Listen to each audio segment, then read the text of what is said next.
हमारे बीच में देश के वो बड़े कवि जिन्होंने माँ भारती के भाल को विदेशों में जा जा करके कितनी बार ऊंचा किया है। हम सौभाग्यशाली हैं कि वो आज हमारे बीच में हैं और जिनको देख देख करके हमने कविताएं पढ़ना लिखना सीखा और मंचों पे आए। मेरे लिए ये बहुत बड़ा दिन है कि आज वो मेरे साथ हैं और आप लोगों के लिए भी ये बहुत विशेष दिन है। भाई ललित को पुनः धन्यवाद देता हूँ कि इन्होंने आज हमें इतनी बड़ी महफिल का हिस्सा बनाया और आज हम दादा को फिर से अपनी आंखों के सामने बिल्कुल लाइव सुनेंगे।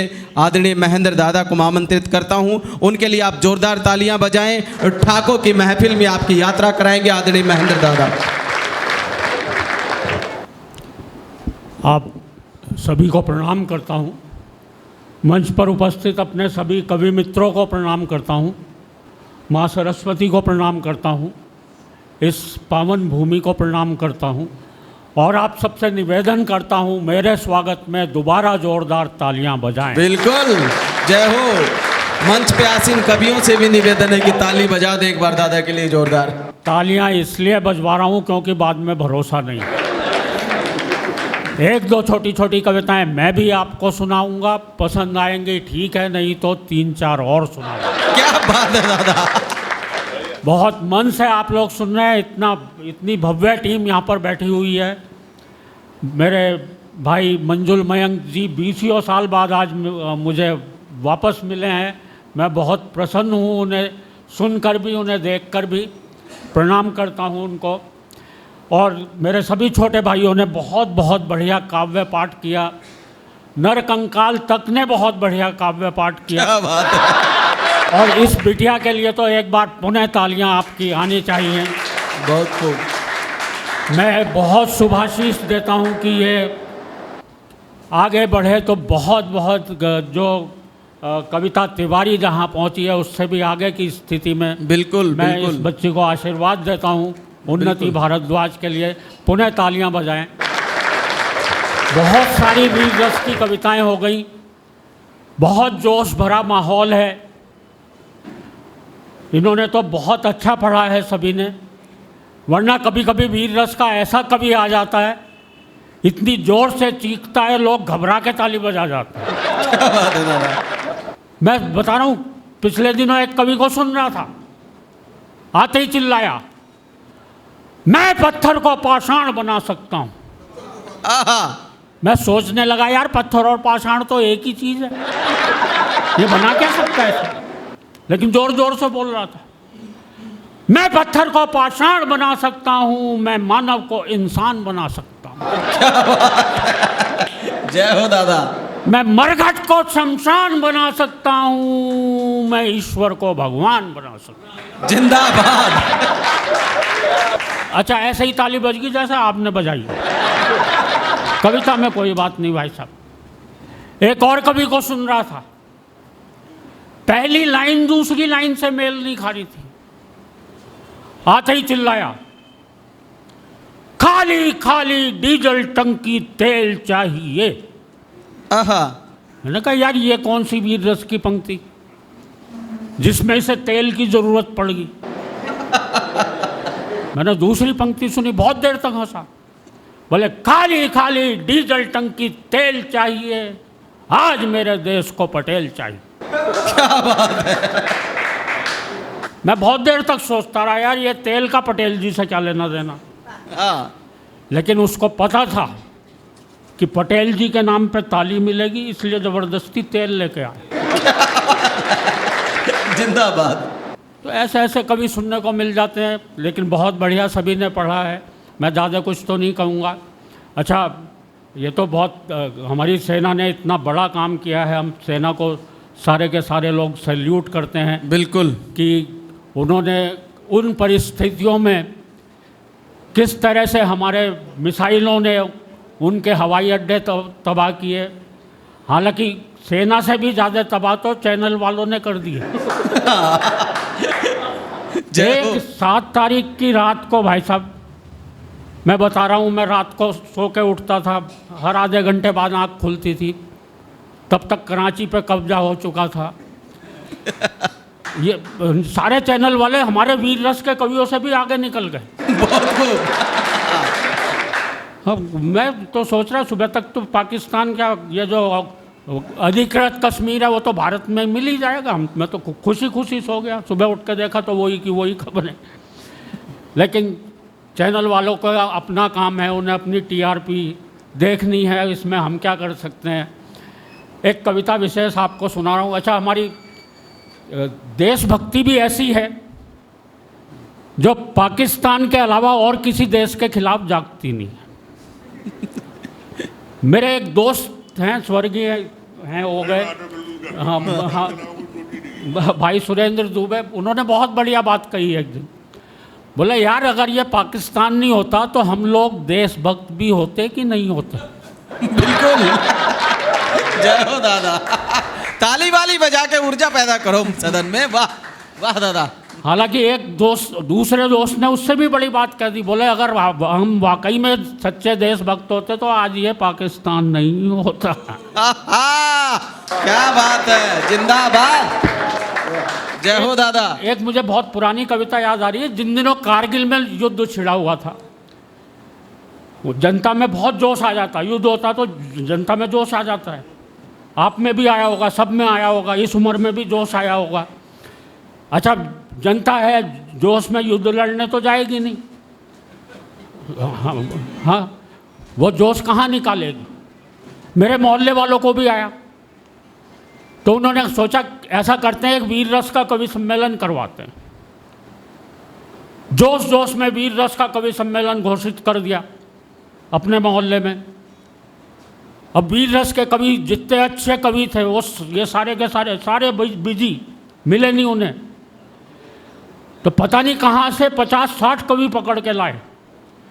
जो भी सड़क पे मूंछों वाला आदमी दिखाई दे रहा था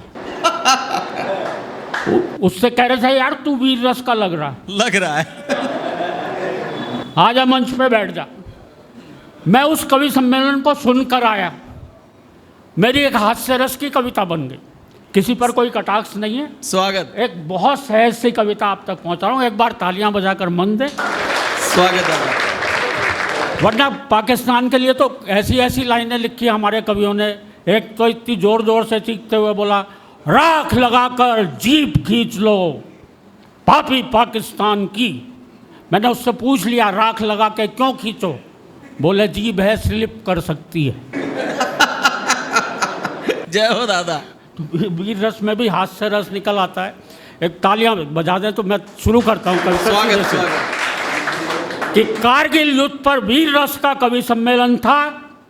मंच के थे बहुत ही ठाट बाट, वीर रस के कवि बैठे थे लगभग 60।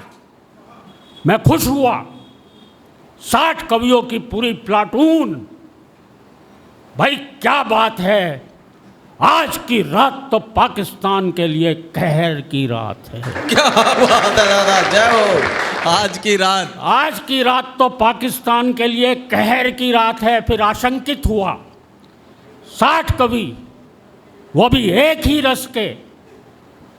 भगवान बचाए जो लड़ाई इनकी आज पाकिस्तान से होनी है, कहीं में ये वो इनमें आपस में ही ना छिड़ जाए। ये डूब जाते हैं। जो ये एक ही रस के कवि बैठे, कहीं में इनमें आपस में ही ना छिड़ जाए। 7-8 कवियों ने तो कर रखा था संचालक का घेराव। आहा। एक कवि बोला देते हुए मूंछों को ताव, पहले कविता पढ़ने में जाऊंगा क्योंकि शुरू में ही यदि किसी और कवि ने पाकिस्तान निपटा दिया। बुद्धिजीवी लोग बैठे हैं दादा, क्या बात है, जिंदाबाद। तो मैं क्या बाद में झुनझुना बजाऊंगा। बहुत खूब। पर कवियों ने श्रोताओं में ऐसा जोश भर दिया कि पहले कवि की कविताओं की बमबारी ने ही पाकिस्तान को अधमरा कर दिया। आहा। पूरा मंच बन गया था बंकर, सभी कोसने लगे पाकिस्तान को जमकर। पर एक कवि अभी भी पुराने जमाने के नशे में झूम रहा था, मिसाइलों के युग में पाकिस्तान के खिलाफ तलवार लिए हुए घूम रहा। क्या बात है, जय हो जय हो जय हो। कहाँ है पाकिस्तान, तुझे तलवार से निपटाएंगे। एक ने तो बहुत ऊंची छोड़ी। उन दिनों परवेज मुशर्रफ पाकिस्तान के सेना अध्यक्ष थे। बड़ी जोर से चीखते हुए बोला, ऐ मुशर्रफ हम तेरे पेट में राणा सांगा की तलवार घोंप देंगे। ओहो। मैंने कहा यार राणा सांगा की तलवार साले 400 साल पुरानी। बोले कुछ नहीं यार, उसकी धार से मरेगा तो मरेगा, नहीं तो साला सेप्टिक से तो मरेगा ही मरेगा। तो एक कवि ने पाकिस्तान को बंदूक से, एक ने तोप से उड़ाया, एक कवि तो शायद अर्थशास्त्री था, एक भी पैसा खर्चा नहीं किया, पूरा पाकिस्तान फूंक से ही उड़ा दिया। बहुत खूब।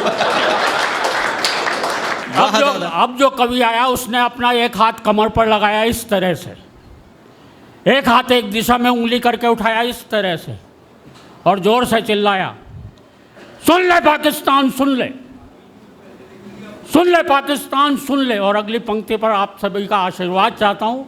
मैं चकराया, अबे ये क्या क्लेश है, जिस दिशा में यार ये कभी उंगली उठा रहा है उस दिशा में तो बांग्लादेश। बांग्लादेश। ये क्या कलेश है, वाह दादा। इसे कविता को गलत डायरेक्शन में नहीं सुनाना चाहिए था, ये वाला हाथ पीछे करके दूसरे वाला उठाना चाहिए था। वो फिर चिल्लाया, सुन ले पाकिस्तान सुन ले। इस बार एक श्रोता ने खड़े होकर जो बात कही उस पर आपकी तालियां उठनी चाहिए। वो फिर चिल्लाया, सुन ले पाकिस्तान सुन ले। एक श्रोता खड़ा होकर बोला, अबे क्या और किससे कह रहा है, पाकिस्तान तो जन्मजात बहरा है। क्या बात है, जिंदाबाद दादा, वाह वाह वाह, बहुत बढ़िया बहुत बढ़िया। अबे क्या और किससे कह रहा है, पाकिस्तान तो जन्मजात बहरा है। कवि ने उस श्रोता की नहीं सुनी और इस बार वाक्य बदला, इस्लामाबाद अगर मेरी आवाज सुन रहा हो तो सुन ले, इस्लामाबाद मेरी आवाज अगर सुन रहा हो तो सुन ले। और पंक्ति आप तक पहुंचे तो आपकी तालियां उठनी चाहिए। पीछे से एक श्रोता बोला, भाई जब तुम्हारी आवाज यहीं तक ठीक ठीक नहीं आ रही है।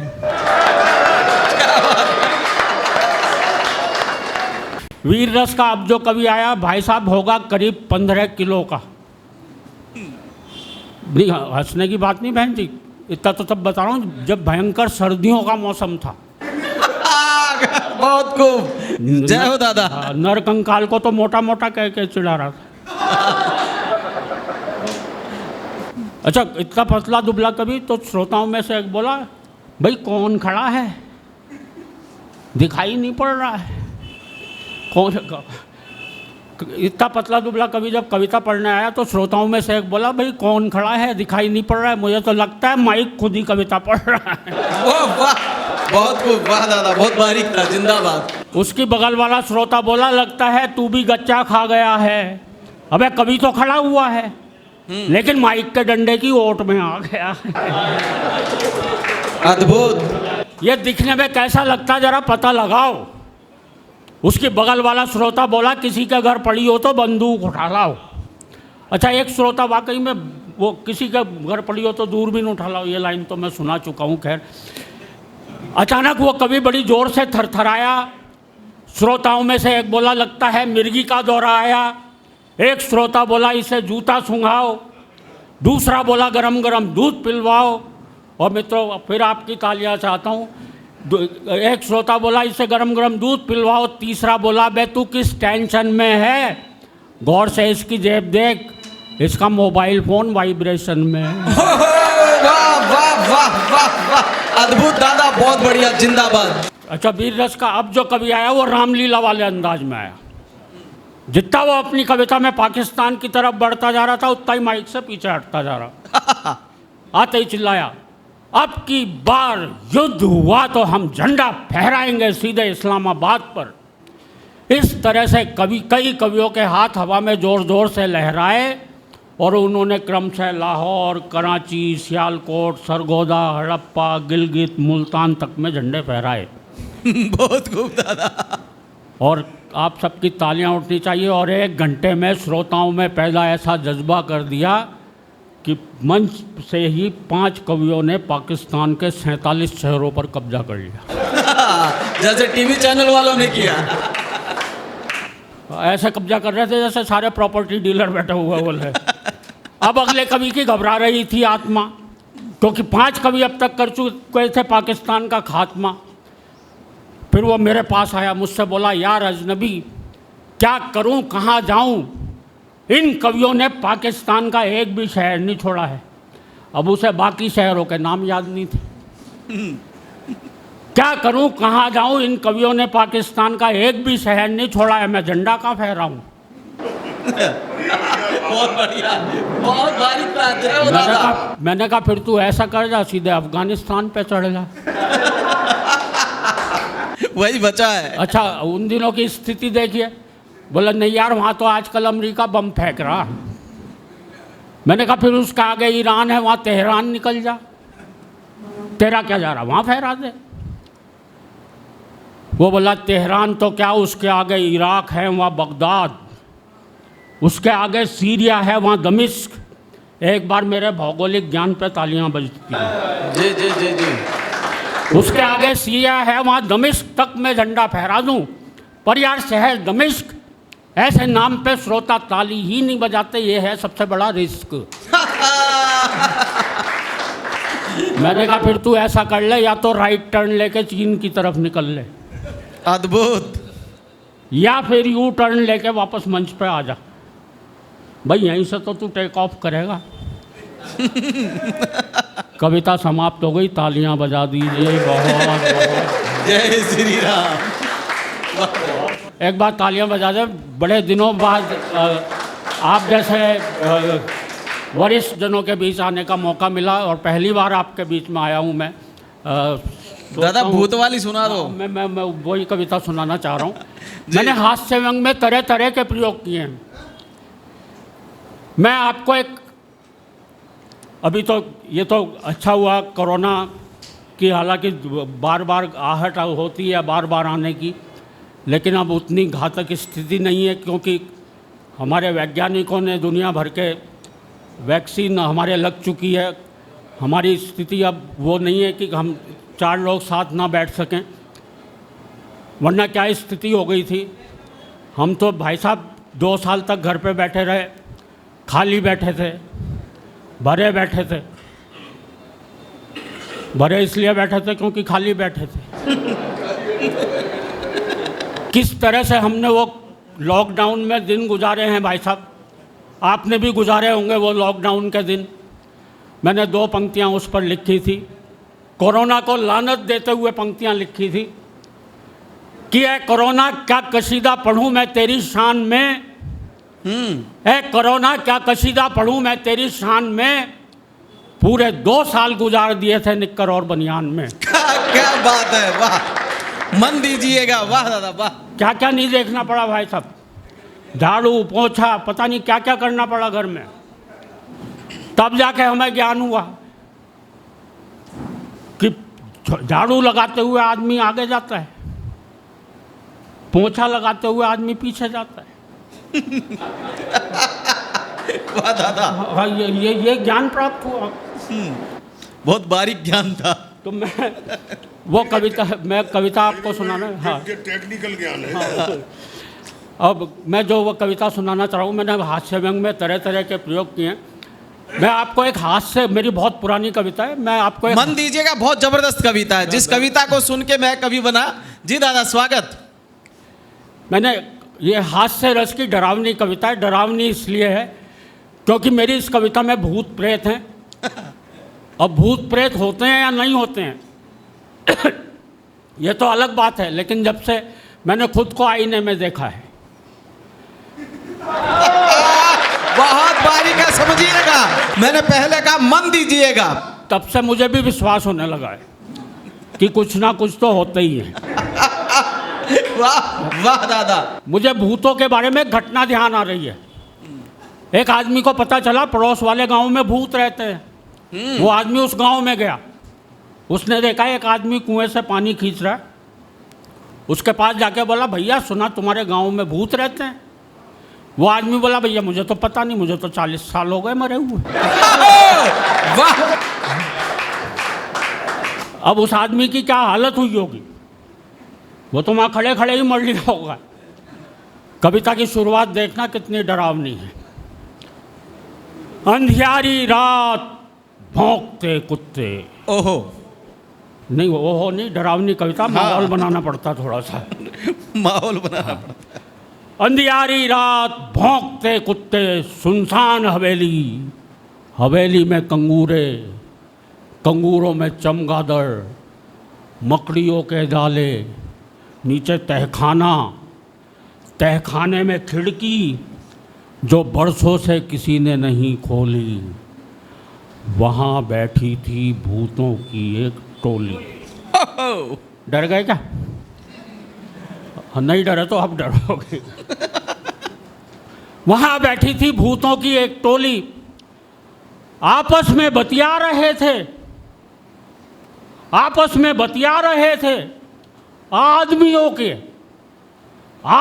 के एक से बढ़कर एक भयानक किस्से सुना रहे थे। आहा, व्यंग आप तक पहुंचे तो ताली उठती। बहुत जबरदस्त व्यंग, वाह वाह दादा वाह। आपस में बतिया रहे थे, आदमियों के एक से बढ़कर एक भयानक किस्से सुना रहे थे। पूरा का पूरा वातावरण था भूतिया। तू तक तूतिया। जिंदाबाद, ताली वाली जबरदस्त बजा दीजिएगा, वाह। एक भूत ने दूसरे भूत से कहा, क्या सचमुच तुझे आदमी से डर नहीं लगता? दूसरा भूत बोला, नहीं यार, इस अंधविश्वास पर तो मैं विश्वास ही नहीं करता। अद्भुत व्यंग्य, वाह जबरदस्त, वाह दादा वाह। दूसरा भूत बोला, नहीं यार, इस अंधविश्वास पर तो मैं विश्वास ही नहीं करता, और आदमी में विश्वास करने लायक है ही क्या? आज की दुनिया में तो आदमी ही आदमी का विश्वास नहीं करता। अद्भुत, जोरदार तालियां, वाह।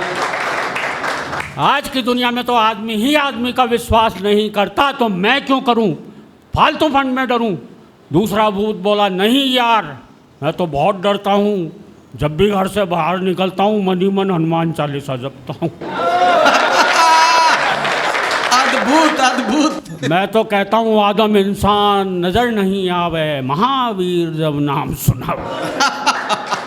मैं तो अपने बच्चों को भी डराता हूं, बेटा सो जा, नहीं तो आदमी आ जाएगा। आदमी आ जाएगा। बेटे सो जा, नहीं तो आदमी आ जाएगा, तुझे खा जाएगा। बेचारे डर के मारे सो जाते हैं, खाना तक नहीं खाते हैं। एक बुजुर्ग भूत बोला, बे ये कल रात ही शहर होकर आया है, इस पर जरूर किसी खतरनाक आदमी का साया। जय जय, क्या बात है, जबरदस्त व्यंग, वाह दादा। ये कल रात ही शहर होकर आया है, इस पर जरूर किसी खतरनाक आदमी का साया है। किसी झाड़ फूंक करने वाले को बुलवाओ, इस पर से आदमी उतरवाओ। वाह, तालियां कमजोर थी, वाह वाह दादा। इसे कितनी बार समझाया है, ऐसे दिन दहाड़े या रात में शहर में ना जाए, और अगर कभी गलती से चला भी जाए तो वहाँ पर एक गोल गोल संसद भवन है ना, उसकी तरफ तो भूल कर भी ना जाए। अबे वहाँ पे सफेद झक कपड़ों में बैठे नेता तुझे चिपट जाएंगे, हाँ। पेड़ पे उल्टा लटका देंगे और तुझसे वोट मांगेंगे। कविता की गंभीरता तक जाइए, वाह वाह, क्या बात है दादा। और बात आप तक पहुँचती हो तो फिर आपकी तालियां चाहिए। पेड़ से उल्टा लटका देंगे और तुझसे वोट मांगेंगे। और याद रख, अपने इलाके की वोटर लिस्ट में तू वैसे भी अभी तक नहीं मरा होगा। वाह, वहाँ अभी भी तेरा वोट होगा। एक भूत बोला, यार इन नेताओं की भली कही, इस भूतनाथ प्रताप को लो। सुना है पहले एक नेता था, हमेशा कुर्सी से चिपका रहता था, कुर्सी से इसकी चिपकने की आदत आज भी नहीं गई है। रोज़ाना संसद भवन में चला जाता है और किसी खाली कुर्सी पर जाके बैठ जाता है, पूरी कार्यवाही सुनता है और वापस आ जाता है।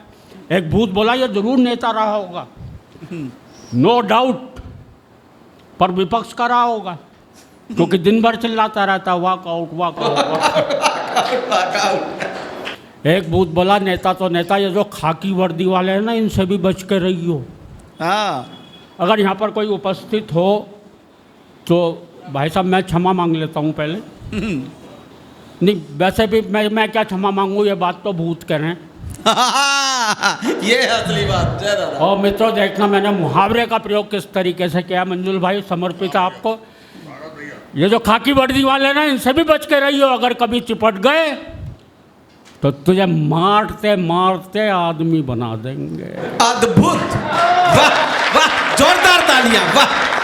अगर कभी चिपट गए तो तुझे मारते मारते आदमी बना देंगे। फिर हम क्या कर लेंगे? आदमी बनाकर या तो ये तुझे रिपोर्ट लिखवाने आई कोई अबला बनाएंगे, या फिर तेरी खोपड़ी पर तबला बजाएंगे। तबला बजाएंगे और उसे फोड़ेंगे। अगर तू भागेगा तो तेरी लंगोटी तक नहीं छोड़ेंगे।